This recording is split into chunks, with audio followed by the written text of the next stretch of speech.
It's Saturday. I'm not on a live, but it's been a little while since I was last here. It's time to make some cupcakes. So come along and I will show you how to make a very simple yet humble, delicate cupcake that yields well and is great for beginners. To start with, I already have my ingredients already organized here.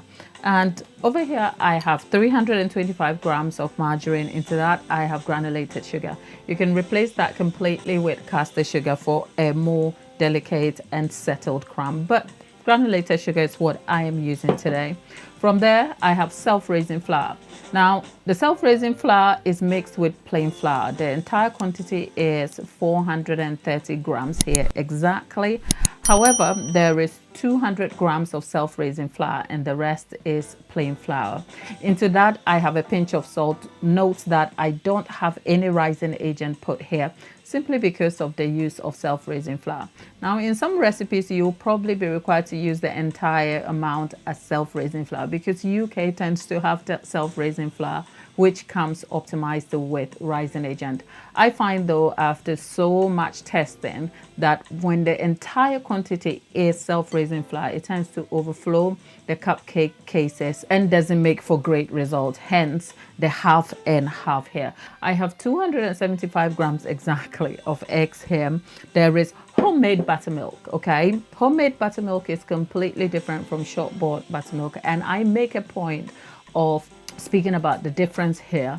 The difference here is that a homemade buttermilk is just milk mixed with some sort of acid. So I have vinegar mixed into milk here that has curdled, but shop-bought buttermilk is a cultured dairy. And actually a closer product to use when you run out of buttermilk is kefir. And of course there is my faithful vanilla, which I measure with a lot of love here, but the exact quantity is 2 tablespoonfuls. So that's the ingredient details. I'll leave them on screen exactly for you, and I will leave more information in the description box. I'm going to start by preheating my oven to 160 degrees C. I also have 24 cupcake tins that are lined with cases. In the meantime, our mixer is all sorted, and into that I am going to have the margarine and sugar together. That happens, okay? It's not a perfect day, a perfect bake. It's fine, I'll live. And next is vanilla. I told you I measured the vanilla with a lot of love. There you go. Into that, I am going to add the paddle attachment, and this is going to cream for about 3 to 4 minutes. It's all about control and obviously observing the visual cues of how the butter or margarine and sugar mixes together here. So 2 minutes in and our margarine and sugar mixture is creamed together. It is looking super light, airy, and the color has obviously changed. Because I don't want to over whip it, I'm just going to give it another minute, and that will make it a total of 3 minutes before we start adding our eggs. 3 minutes in and our butter and margarine is mixed together. Now it's time to add the eggs. Now watch how I add the eggs. The eggs are going to be added in slightly differently because I'm going to be starting with 2 egg yolks before the rest of the eggs are going to go in. There you go. Be very careful. I wanted to start with 2 yolks, but I've already broken one, so I mean, doesn't really matter. I'm just going to mix that in. That just gives the mixture a little bit of room for the eggs to emulsify the batter for a homogeneous mix. That is why I am doing that. I'm going to then mix the rest of the eggs and then add it together. So let's just mix. Once it comes together, you will notice a fluffy, airy, lighter texture before we add the rest of the eggs in.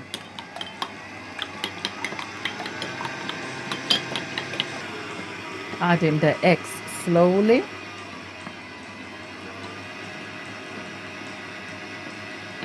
And with the eggs added, I'm going to scrape the entire bowl and I'm going to let that mix for another minute to a minute and a half before we add our flour.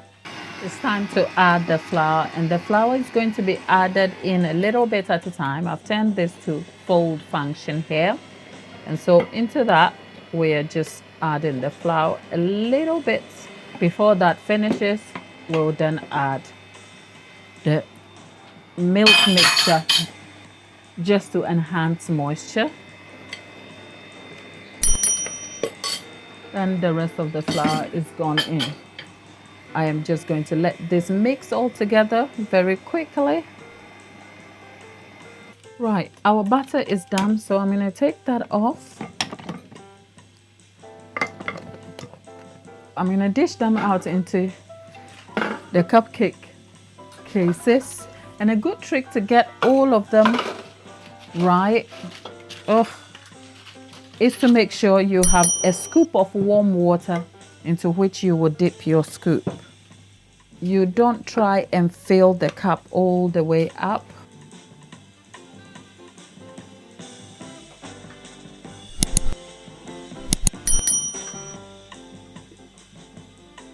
We have the 24 cupcakes done, so it's going to go into the oven. But one last tip. Before it goes into the oven, to get the best result from cupcakes, you want to make sure your heat is regulated properly.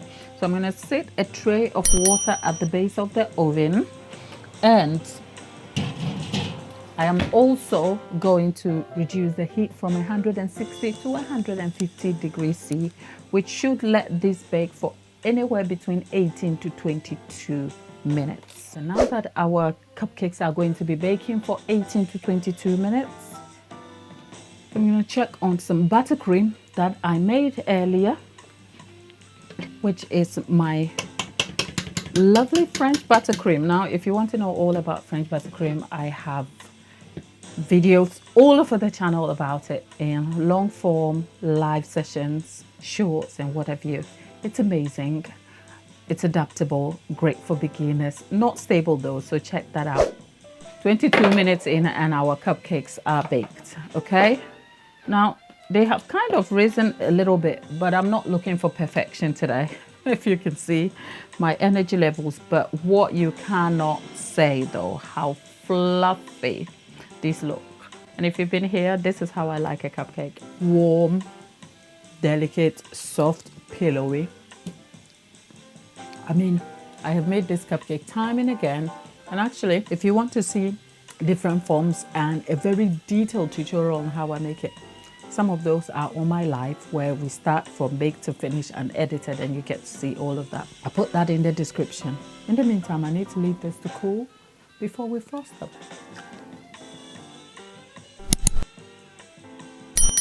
4 hours later, our cupcakes are chilled. But after getting drunk on eating all those cupcakes, here we are. Let's just frost these with the French buttercream that I made earlier. It's silky, it's smooth.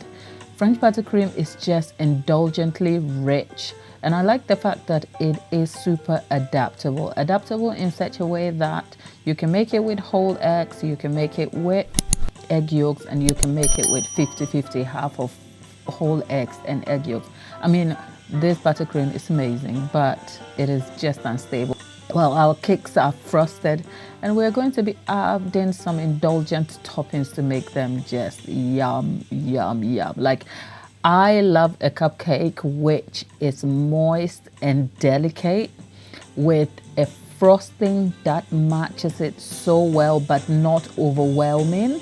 And the rich mouthfeel of this buttercream complements the intense vanilla flavor of the cupcake, which is very like plain but yet flavorful. And then I like crunch. Look, if you've been on this channel, I won't even lie. I like texture, I like crunch.